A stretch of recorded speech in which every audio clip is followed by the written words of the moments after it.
La tua voce libera, senza filtri né censure. La tua radio.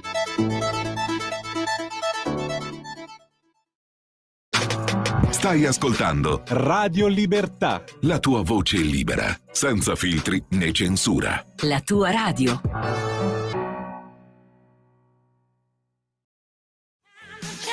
Va ora in onda l'altra metà della radio.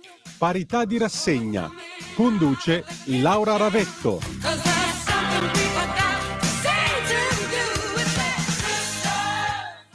Radio Libertà, diamo subito la linea ad Antonino Danna e Antonella Lettieri. Bentrovati. Grazie amiche e amici miei, ma non dall'avventura. Buon pomeriggio, siete sulle magiche onde di Radio Libertà. Questa è l'altra metà supplente della radio. Io sono Antonino Danna.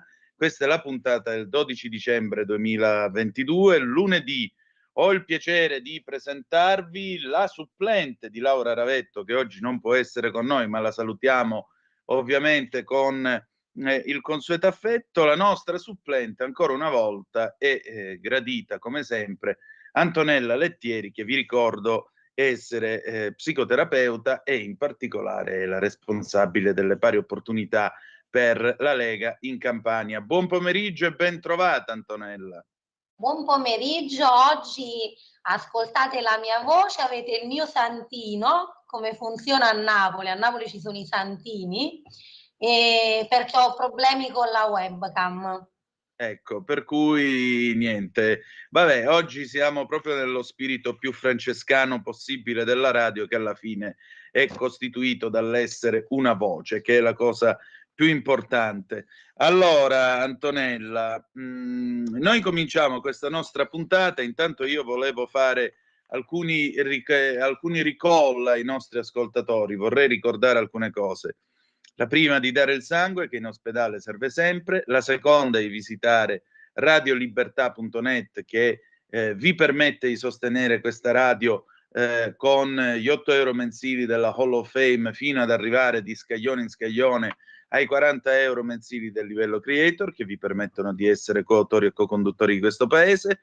Infine vi ricordo gli indirizzi della Presidente del Consiglio dei Ministri Giorgia Meloni, presidente@pecgoverno.it, e del Ministro degli Affari Esteri Antonio Tajani, gabinetto.ministro@cert.esteri.it, per chiedere la liberazione di Andrea Costantino, argomento sul quale naturalmente questa radio si sta impegnando, e credo anche non poco, e aggiungerei, penso, in maniera lodevole, come tutti i giorni Giulio Cainarca, nostro direttore, fa, come fanno tutti gli ospiti che partecipano a questa trasmissione, a queste nostre trasmissioni, come ha promesso e come sta facendo anche Matteo Salvini, il segretario del partito.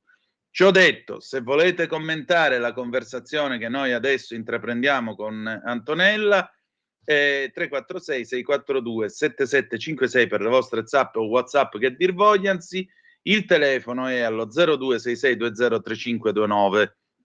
Antonella, allora si avvicina Natale, periodo di grandi riunioni, grandi pranzi, ragù che pippia, ovvero sta a sobbollire per almeno 7 ore, però è anche il momento in cui ci si scontra o ci si incontra col concetto di famiglia, che è notevolmente cambiato. Che cos'è la famiglia, Antonella? Antonino, infatti, il periodo natalizio, anche nelle pubblicità notiamo rientra a gamba tesa la famiglia del Mulino Bianco, la famiglia del Panettone Bauli, e affrontiamolo un po'. Oggi il termine famiglia è cambiato rispetto a una decina di anni fa, o perlomeno l'idea di famiglia che era composta da un papà, da una mamma biologica e dai figli. Perché è cambiato? Si è modificato a seguito di modifiche culturali, di costume, all'introduzione di un maggior numero di separazioni e di divorzi. Quindi la realtà possiamo dire che ha cambiato volto ed ha lasciato il passo ad un'ampia serie di riforme familiari. E benché oggi, perché bisogna dirlo, oggi ci sono molte persone che continuano a coltivare l'idea che la famiglia tradizionale sia l'unica forma possibile, molti continuano a dire la famiglia è composta da una mamma, da un papà biologico e dal bambino, dai figli, la realtà in realtà oggi ci dice qualcosa di molto diverso. Io da psicologa, da appassionata di sociologia, oggi devo constatare che milioni di bambini crescono tutti i giorni all'interno di famiglie ricostituite. Cosa sono le famiglie ricostituite? Sono quelle all'interno della quale o uno o entrambi i partner hanno già figli da relazioni precedenti, quindi parliamo di separati, di divorziati o di ex ragazze madri, ex papà padri, no? E quindi si compone questo nucleo familiare che ha un background dove uno o entrambi sono portatori di figli di altri sistemi familiari sperimentati prima. Ora, poi ci sono le famiglie monogenitoriali. Per famiglie monogenitoriali intendiamo dove c'è un bambino, ci sono i figli, ma c'è un solo genitore che se ne occupa. Possiamo pensare a una madre o un padre che crescono da soli perché l'altro partner ha perso la patria potestà, perché non si è mai palesato e non ha voluto prendersi la responsabilità del figlio, oppure anche in seguito a una vedovanza può accadere di rimanere unici genitori. Poi ci sono le famiglie monoparentali dove c'è una sola parte della famiglia, nonni solo paterni, zii solo paterni o materni.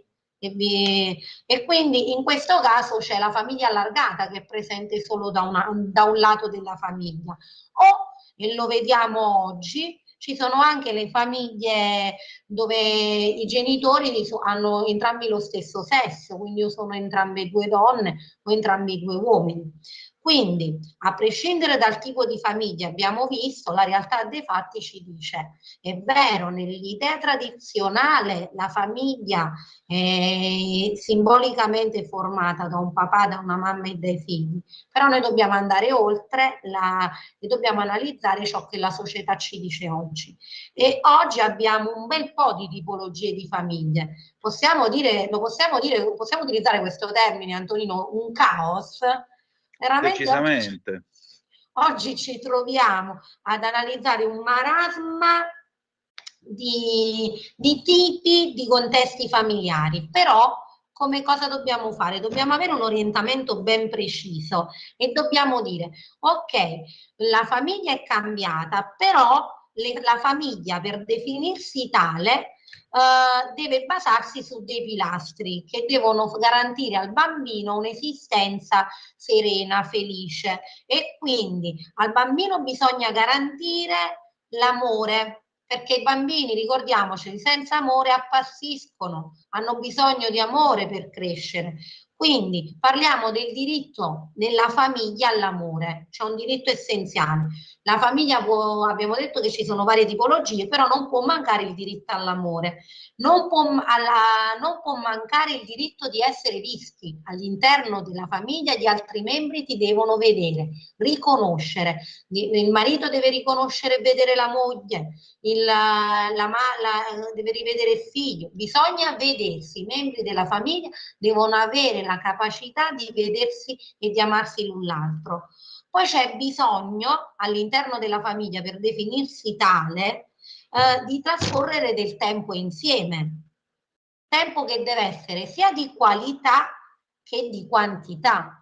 Oggi si parla molto di qualità del tempo, troviamo tante mamme o papà che sono molto impegnati nel mondo del lavoro e dicono no, io con mio figlio però trascorro dell'ottimo tempo di qualità.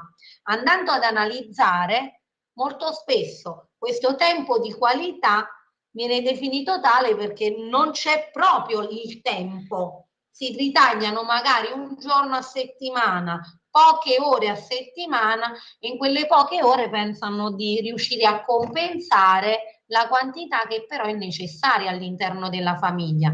Immaginiamo un marito che venga una volta al mese, no?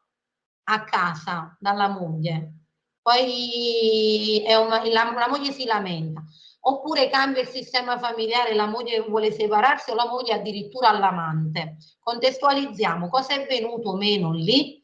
Ci potrà essere la qualità più alta quando è presente, però c'è una grande mancanza che è la quantità.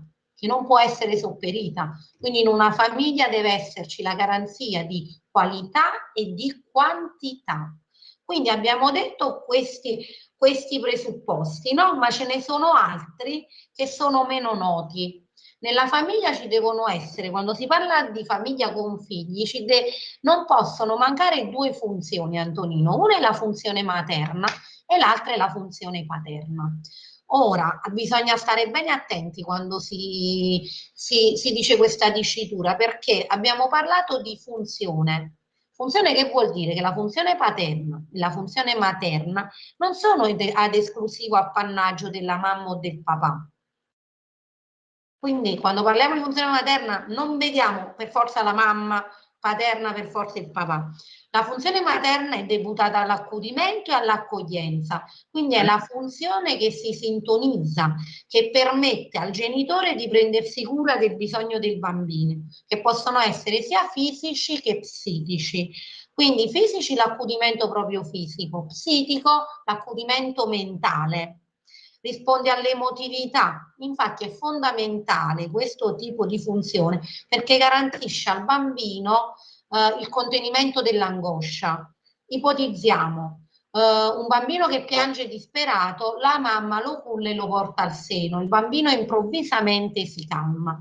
Ecco, questa è una manifestazione di contenimento di angoscia dato dalla funzione materna.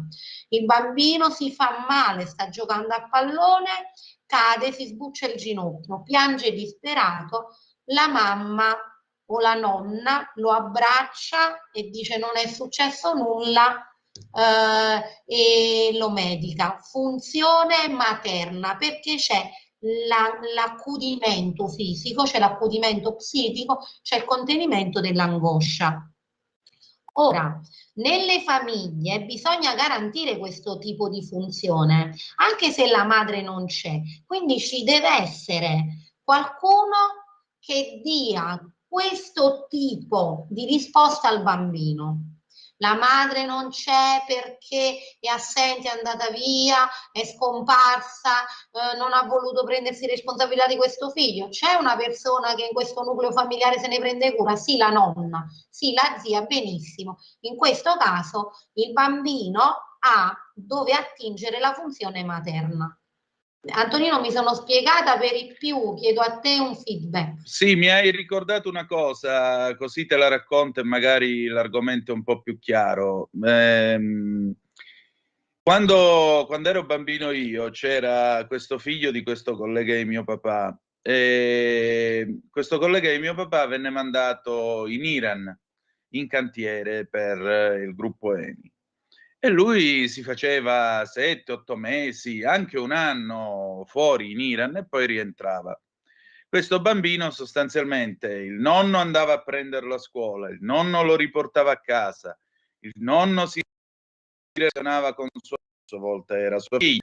E quando questo bambino è cresciuto e ha cominciato ad avere 6-7 anni, e suo padre assente ha cominciato a tornare con più frequenza dall'Iran, lui lo trattava come un estraneo e gli diceva che non era suo padre. Non lo voleva nemmeno vedere, piangeva, s'agitava. Quindi anche qui la funzione paterna chi è che l'ha esercitata?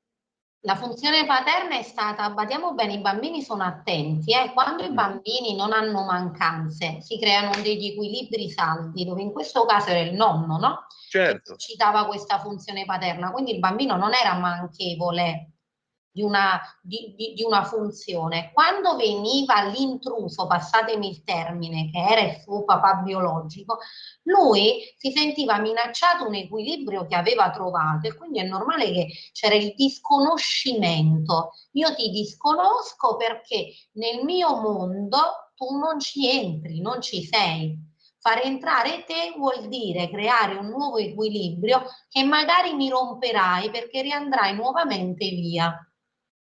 I bambini sono conservatori, i bambini quando si trovano in un ambiente e hanno un sistema, un equilibrio che li rende sereni, tendono a preservarlo.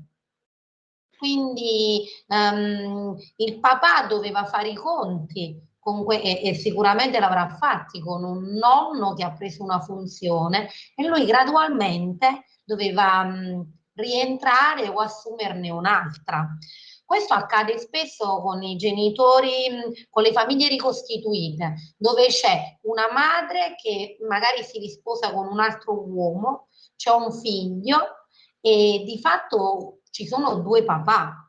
Perché? Perché nella quotidianità il bambino si rapporta al padre biologico e al nuovo compagno della mamma. Lì ci sono delle dinamiche in gioco e c'è tutta un'attenzione affinché queste dinamiche siano funzionali e non disfunzionali al nuovo nucleo familiare, dove c'è la pazienza, c'è l'attesa, il termine sintonizzarsi. Cosa si dice al nuovo uomo che entra nella vita della madre? Devi avere la capacità di sintonizzarsi all'interno di un sistema e un mio consiglio che spesso do è quello di sintonizzarsi su un punto comune con il bambino, no? Entrambi siete appassionati di calcio, entrambi avete passione per la matematica, bene, cerca di entrare in un terreno che è amorevole per entrambi, in maniera che ci sia un incontro.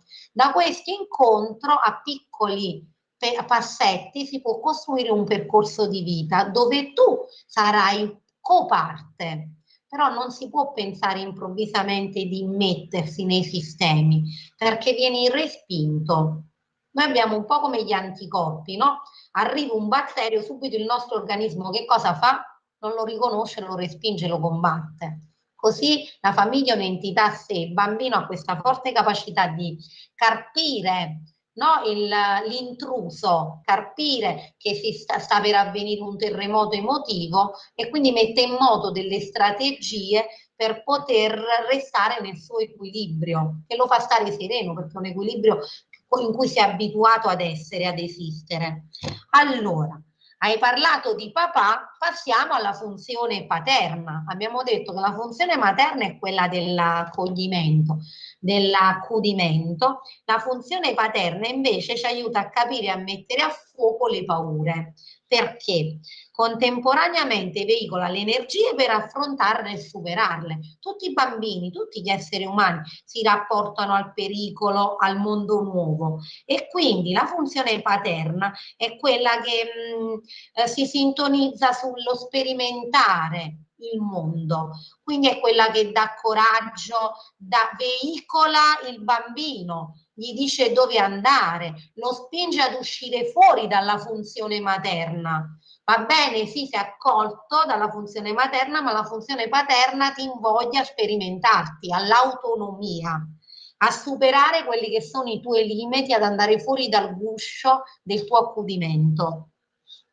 Ora, entrambe le funzioni sono fondamentali all'esistenza, alla formazione di un essere umano e non sono una in contrasto all'altra, ma esse devono interagire in maniera equilibrata perché ci vuole un po' di accudimento e un po' di coraggio nel mandare. Cosa avviene? Il bambino deve sperimentare entrambe le funzioni e molto spesso mi si chiede: ma quando c'è un solo genitore come si fa? Come si fa?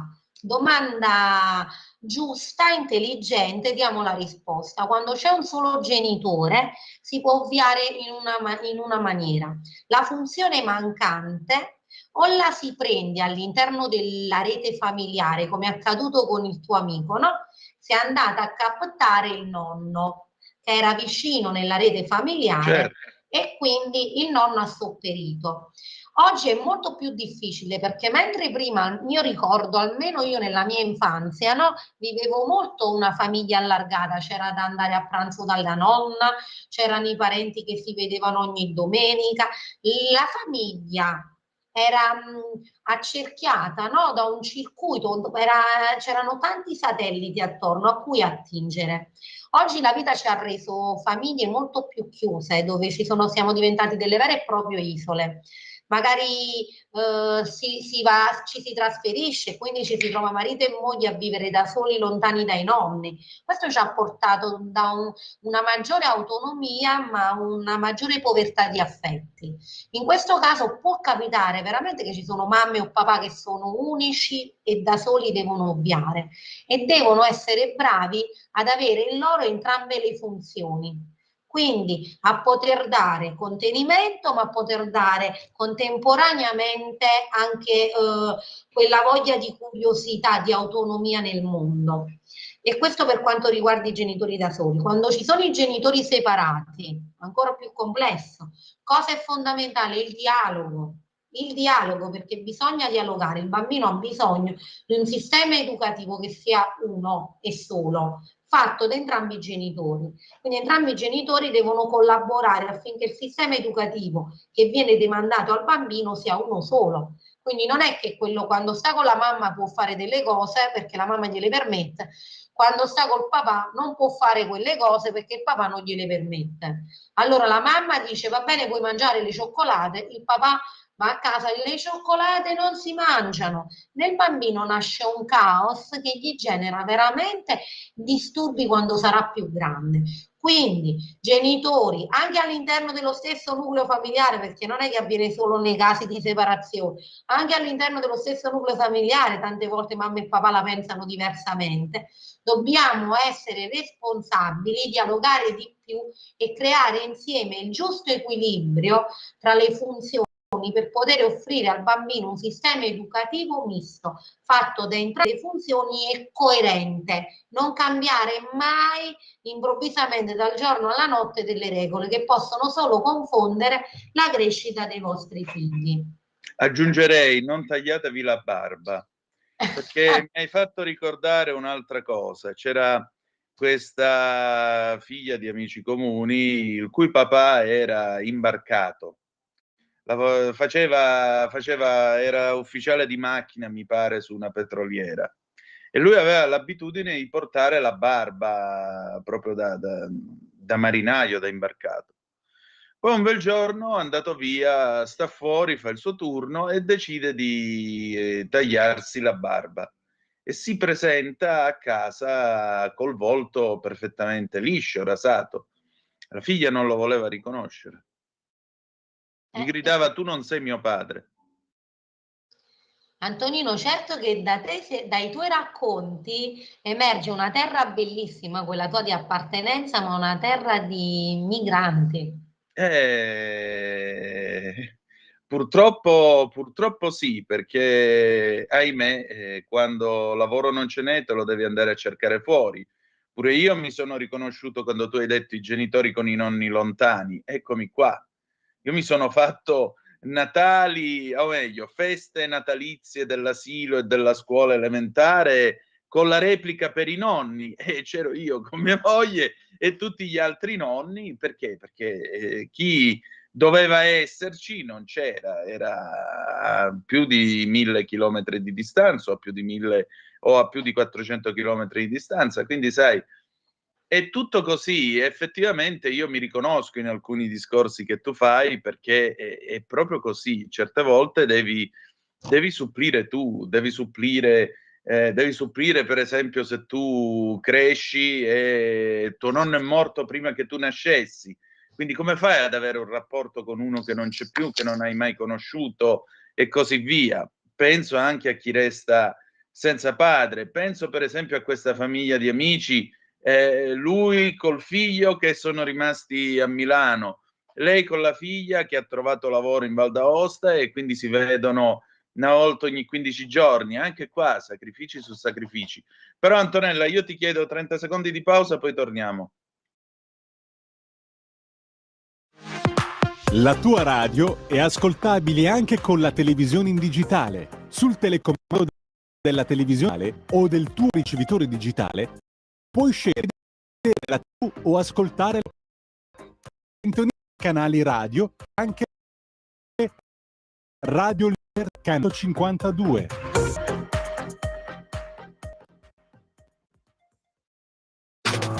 Stai ascoltando Radio Libertà. la tua voce libera, senza filtri né censura.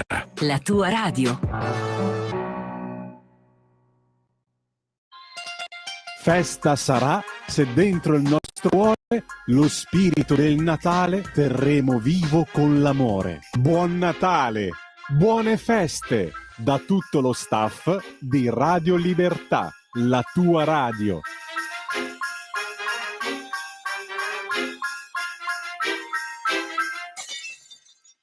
E la linea torna subito ad Antonino Danna e Antonella Lettieri. Grazie condottiero, mio condottiero Giulio Cesare Carnelli. A proposito, buon lavoro anche a te. Ecco, stiamo trattando qui all'altra metà supplente della radio del concetto di famiglia. Antonella, però la famiglia è anche una serie di stili che si possono adottare per educare i figli.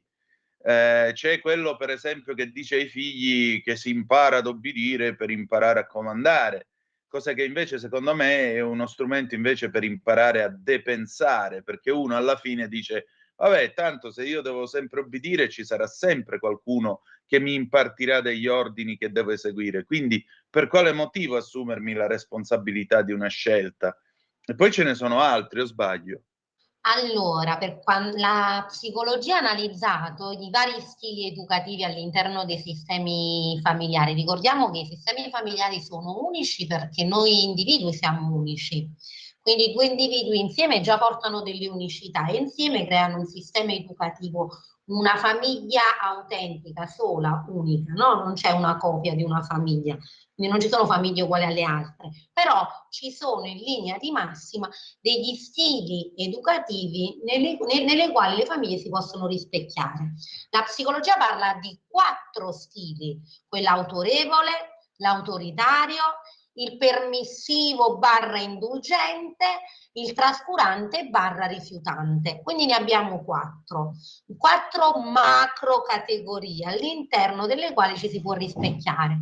Partiamo da quello che a mio avviso è quello più propositivo, che è lo stile genitoriale autorevole. Su che cosa è basato? Su regole e linee guida che il figlio è tenuto a seguire.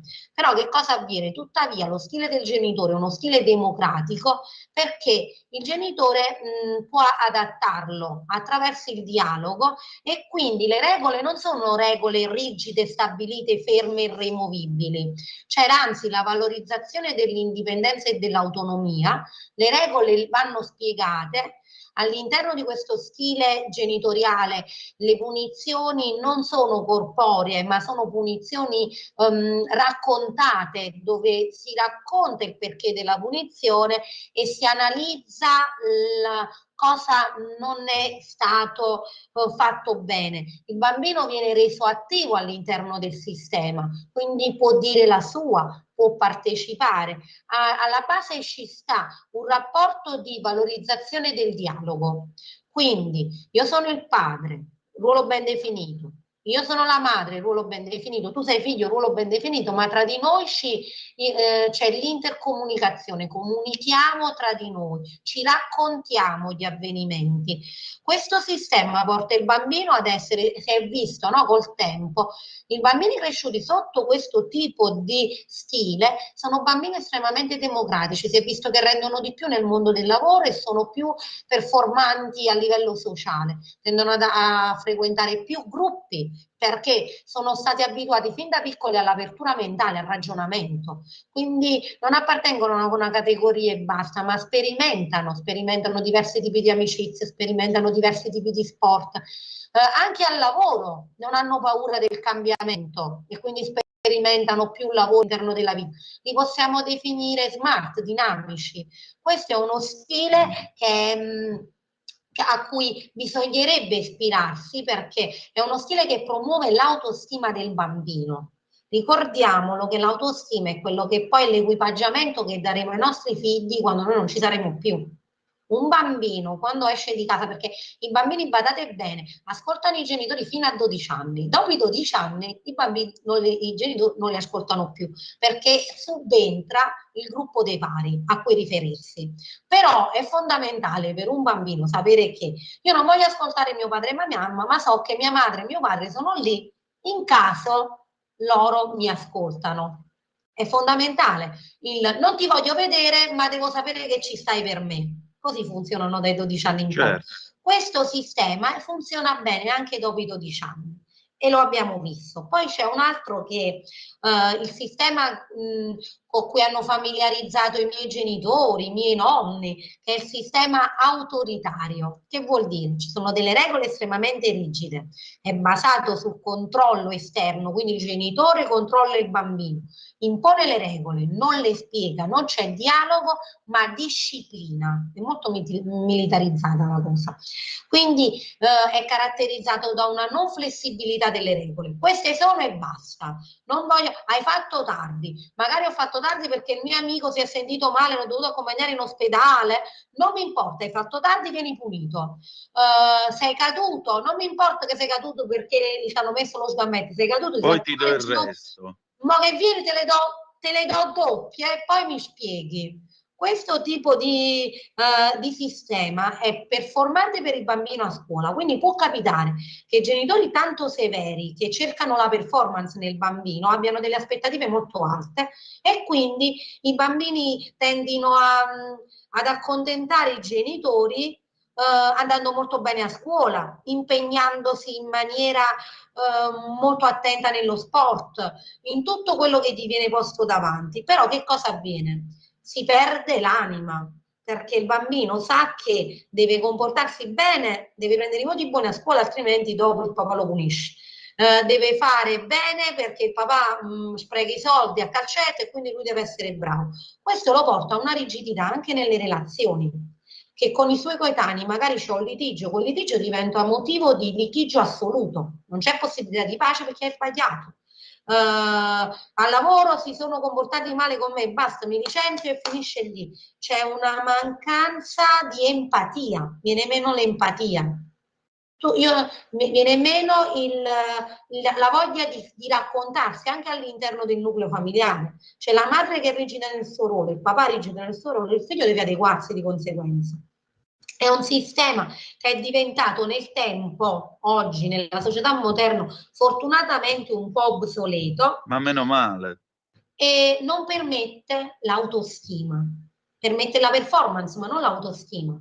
Perché il bambino non si sente all'altezza, senza le regole io non esisto, non ragiono perché mio padre ragiona per me, io devo solo fare quello che mi viene detto, devo fare un soldatino. Quindi questo promuove bassa autostima. Poi c'è, passando avanti, il sistema permissivo indulgente. Voi dite che bella frase, ma questo sarà un sistema familiare bellissimo.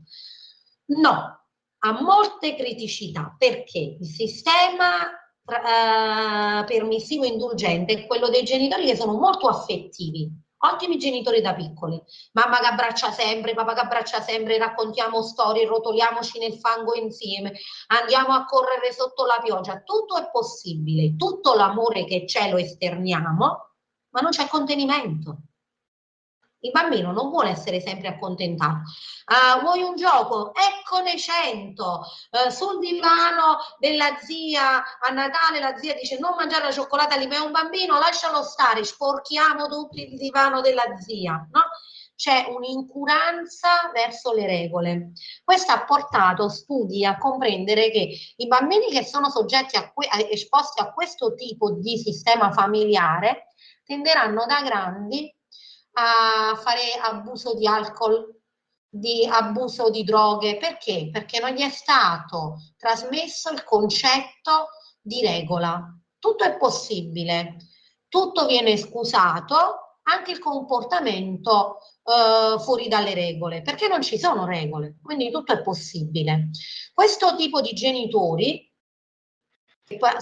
si approcciano ai figli come amici. Molto spesso raccontano, no, ma io più che un padre sono un amico per mio figlio. No, ma a me piace riferirmi a mio figlio come un'amica. Ecco, ma cosa fu più sbagliata? I figli vogliono i genitori, non vogliono gli amici li trovano fuori. I genitori devono essere contenitivi. In questo sistema educativo non c'è il contenimento, c'è l'ipergiustificazione. E si è visto che hanno pure un basso rendimento scolastico, tendono a non impegnarsi, perché comunque hanno il risultato, hanno l'affetto, hanno tutto. Gli viene tolto il concetto di costruzione di un percorso e gli viene tolto il contenimento, quindi diventano sregolati.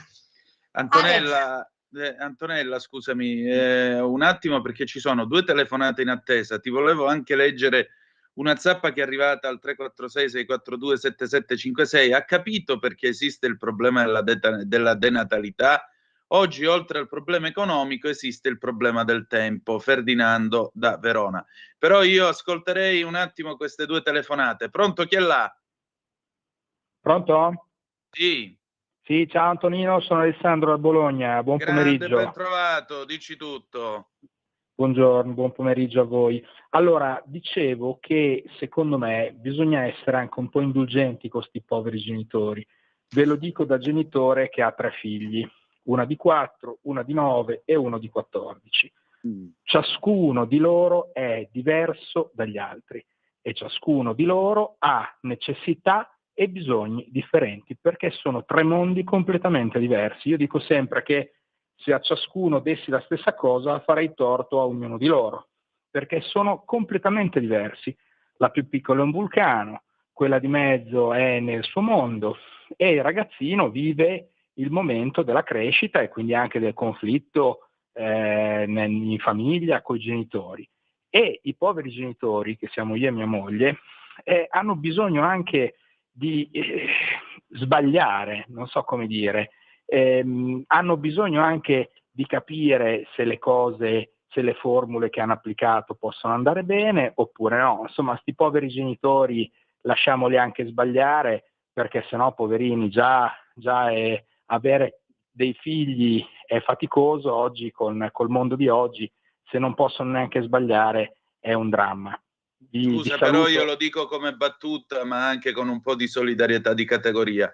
Solidarietà al figlio maggiore, perché sono il figlio maggiore e gli esperimenti li fate tutti con noi. Tutti. Il figlio Tutti. maggiore ha avuto forse la parte migliore, e questo è perché è riuscito a vivere da solo. La piccola, che invece ha sempre vissuto, come si dice in gruppo, in branco, quando si trova senza i 2 fratelli più grandi si sente un po' da sola. Il più grande invece vorrebbe fare il 3x2 e vendere le sorelle al primo che passa. Vi saluto, vi ascolto per radio. Grazie a te. Comunque solidarietà al grande, che mi sembra abbia capito come gira il mondo. Bravo. Seconda telefonata, pronto, chi è là? Sì, Antonino, sono Walter dal Friuli Venezia Giulia. Buongiorno. Ehi, grande, dici tutto. Buongiorno. Ciao. Innanzitutto anche saluti, e prima che mi dimentico vi auguro già da adesso che passiate un Natale pieno di salute a tutti quanti, compreso i nostri radioascoltatori leghisti come me. Allora, io volevo introdurre 2 cose, vediamo se ci riesco, perché poi ad ascoltarvi poi mi perdo un po', spero di avere qualche secondo in più, anche perché l'argomento e gli argomenti sono argomenti che io li ho trattati per circa 35 anni, essendo presidente di un'associazione di volontariato, come ho già detto, che si occupava di familiari e di disabili psichici.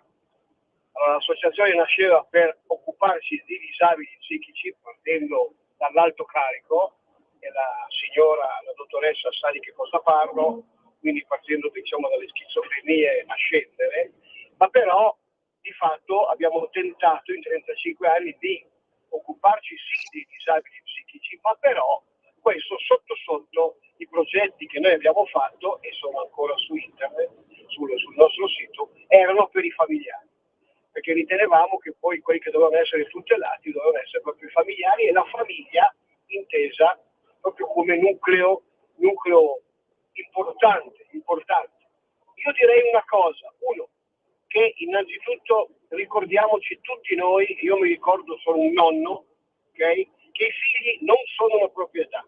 Io ho avuto tante vittorie e anche qualche piccola sconfitta, però devo dire che perseguendo una linea abbastanza precisa, adesso ho un figlio di 50 anni che ha un'attività propria, eccetera, eccetera, una figlia di 40 e rotti, quindi, e 3 nipoti, scusate. Quindi qualcosa credo di sapere, pur non essendo ovviamente né uno psicologo né uno psichiatra. Quindi ricordiamoci tutti noi che al di là dell'età dei figli del mondo che loro gli appartiene, queste persone non sono una proprietà, perché la gran parte degli errori commessi nei confronti dei figli da parte della famiglia sono considerarli di fatto una sorta di proprietà. Questo è sbagliato, i figli devono un pochino volare, ma chiaramente i primi voli devono essere come i voli dei merli, devono essere accompagnati. Poi ci vuole un po' di pazienza, punto. Questo intanto è una cosa. L'altra cosa è proprio che, come dire, l'importante, per quanto mi riguarda adesso da settantenne, con un'esperienza anche legata al volontariato importante come quella che ti ho descritto, molto importante, che anche un po' mi ha cambiato, l'importante è costantemente ricordarsi e tenere presente che noi dobbiamo a loro l'essere riferimento. Questo secondo me è una base importantissima sulla quale poi evidentemente uno poi declina tutto quello che vuole declinare. Però questo è la presenza sicuramente con le nostre vittorie e i nostri errori, ma la presenza e soprattutto essergli di riferimento a qualsiasi ora del giorno e della notte. Grazie, vi ascolto volentieri, vi auguro a tutti tantissima salute. Buona Padania e buona Lega, ciao. Grazie a te Walter, un abbraccio, sì, auguri a tutti i nostri ascoltatori, ovviamente ormai è periodo, e aggiungerei anche grazie per la tua testimonianza e per l'impegno che hai avuto in maniera lodevole nella società per assistere queste famiglie disagiate. Allora, Antonella, come... Ricordiamo, hanno detto tutte bellissime verità, noi stiamo tracciando dei profili, sì, dove poi abbiamo, la premessa è stata che poi c'è un'unicità e che alla fine sì, essere genitori non ce lo insegnano, non c'è un manuale insieme al bambino e quindi è un viaggio, una scoperta. Allora, l'ultimo sistema, velocemente lo elenchiamo, è quello trascurante e rifiutante. Che vuol dire? Non c'è un'attenzione all'interno del sistema familiare, ognuno vive per sé, non c'è comunicazione, non c'è accudimento. È stato visto che questo comporta una mancanza di autostima, una mancanza di performance nel bambino e disturbi poi antisociali crescendo. Non c'è appartenenza, non c'è sperimentazione dell'amore. Ora, cosa è importante? Anche dai racconti, no? dei nostri cari radioascoltatori emerge che ciò che conta e fa la differenza è la passione. Essere genitore lo si deve fare con passione. Quindi il diritto allo sbaglio di cui parlava Alessandro a Bologna. Esatto, il diritto allo sbaglio, sbagliano i figli, sbagliano anche i genitori. Cosa ci salva? La passione e l'amore, perché la vera chiave di lettura nei rapporti umani è l'autenticità, la pienezza dei sentimenti. Ci si ama nonostante tutto. Allora io un consiglio che mi sento di dare ai genitori è quello di amare immensamente i loro figli, perché quando un figlio si sente amato giustifica anche un errore di un genitore, lo comprende, e cercate di trasmettere ai vostri figli le passioni, i desideri. Oggi c'è una mancanza di desiderio, ai figli si vuole dare tutto, si dà così tanto che non gli si permette di desiderare nulla. È nel desiderio che il bambino sperimenta la crescita, l'opportunità, l'attesa, il sacrificio. Se oggi ai bambini diamo tutto, impareranno nella vita che tutto gli arriva facile e quindi non lasceranno l'università al primo intoppo, lasceranno il lavoro alla prima cosa che non andrà bene. Ai figli bisogna dare anche la giusta dose di desiderio. Questa cosa l'avrai al giusto momento, quindi l'attesa, no? Quanto è bello il regalo di Natale, l'attesa, la letterina a Babbo Natale. Io attendo per avere. Quindi questo mi sento di dire, cerchiamo sempre di trasmettere il senso della fatica. La vita è bella, ma compete anche impegno. Questo va trasmesso sempre e comunque. E ai giovani voglio dire, vivete di passioni. Se i vostri genitori, e ci sono quei genitori che tendono a essere pessimisti, Non li pensate, tappatevi le orecchie, perché nella vita si vive d'amore e di passione. Ci ho detto che dice, se nella vita riuscirai a fare un lavoro che ami, non lavorerai un solo giorno. È Così vero. vale in generale nella vita.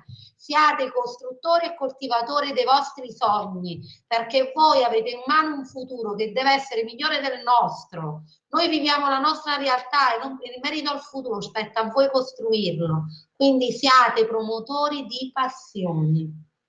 Sì, appunto, aggiungerei, siccome molto spesso c'è sempre l'esperto che viene e ti dice quello che devi fare nella tua vita, perché questo è uno sport molto praticato, insegnare agli altri com'è che si sta al mondo, abbiate la serena virtù di fottervene, perché se nel vostro cuore voi sentite che quella è la vostra strada ed è giusta, avete il dovere morale di coltivarlo, perché ognuno di noi nasce con un talento e quel talento lo deve sviluppare, costi quel che costi. Perché venire a patti con la propria coscienza, sì, si può anche fare, ma vivrete sempre male una vita da frustrati e una vita soprattutto basata sul rimpianto. E io nella mia vita ho sempre scelto di vivere di rimorso per aver fatto una cosa e non di rimpianto per non averla potuta fare mai.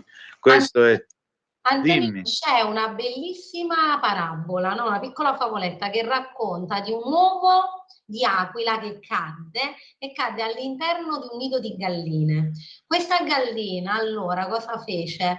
Quando schiusero queste uova si trovò anche questo piccolo aquilotto, pensando che fosse anche lì una gallina mal riuscita, e quest'aquila passò tutta la vita a fare le cose che facevano le galline, no? Perché gli era stato detto così, allora mangiava i vermi, beccava dentro al terriccio. Un giorno vide passare un uccello immenso e disse: mamma, ma che cos'è quello? Disse: figlio mio, non ti preoccupare, quello è il re dei cieli, è l'aquila, ma quello è il re dell'aria. Noi siamo abitanti della terra, siamo galline. Ora quell'aquilotto, vedendo quell'aquila, passò tutta la vita a dire quanto era bella perché apparteneva al cielo, no?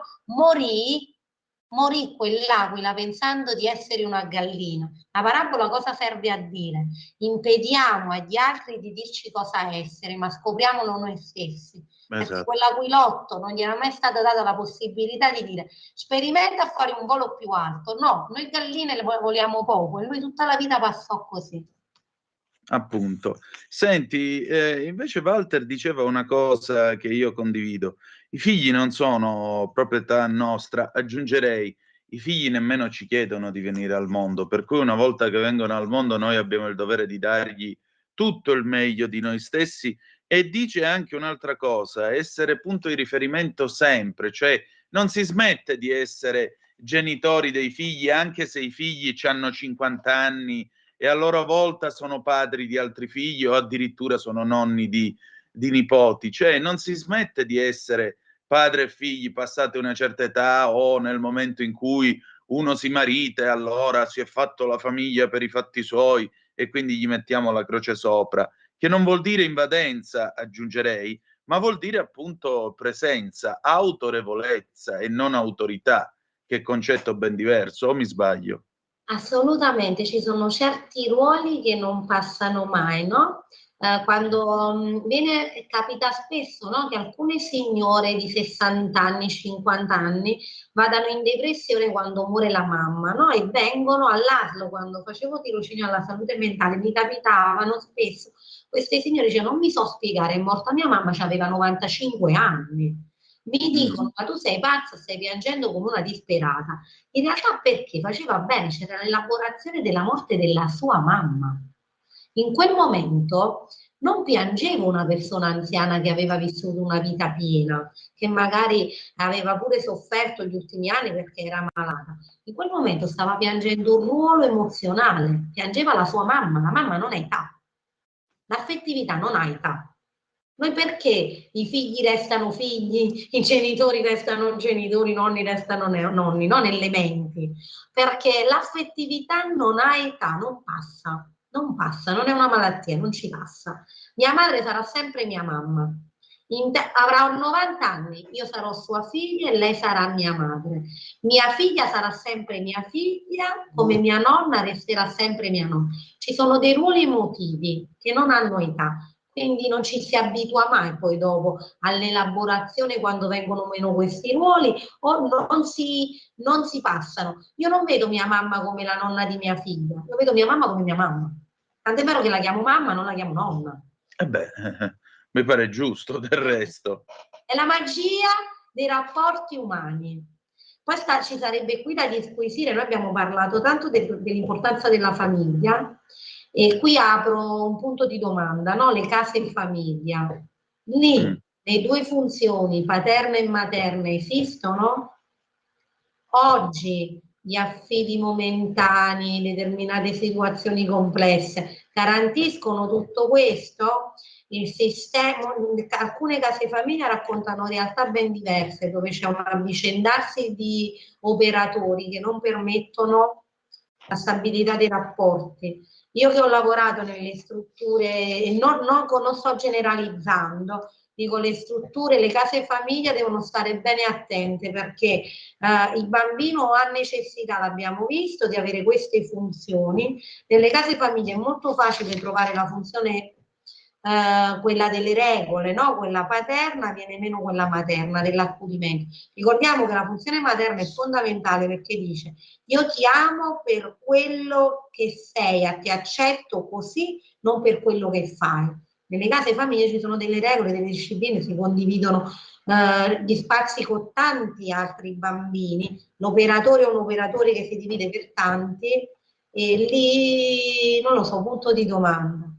Il diritto del figlio a essere figlio è un diritto, lo sappiamo tutti, e lo Stato deve cercare di farlo esercitare nella pienezza. Antonella, noi abbiamo esaurito il nostro tempo, ma credo sia stata una chiacchierata molto interessante per tutti quelli che ci hanno ascoltato. Allora, se permetti, chiudiamo con un po' di leggerezza, anzi, chiudiamo con una carezza, quella carezza della sera dei New Trolls dall'album Aldebaran del 1978. Io, Antonella, ti voglio ringraziare come sempre del tuo tempo e delle tue parole, perché mi hai dato ancora una volta da riflettere. Grazie ancora. Un abbraccio a tutti.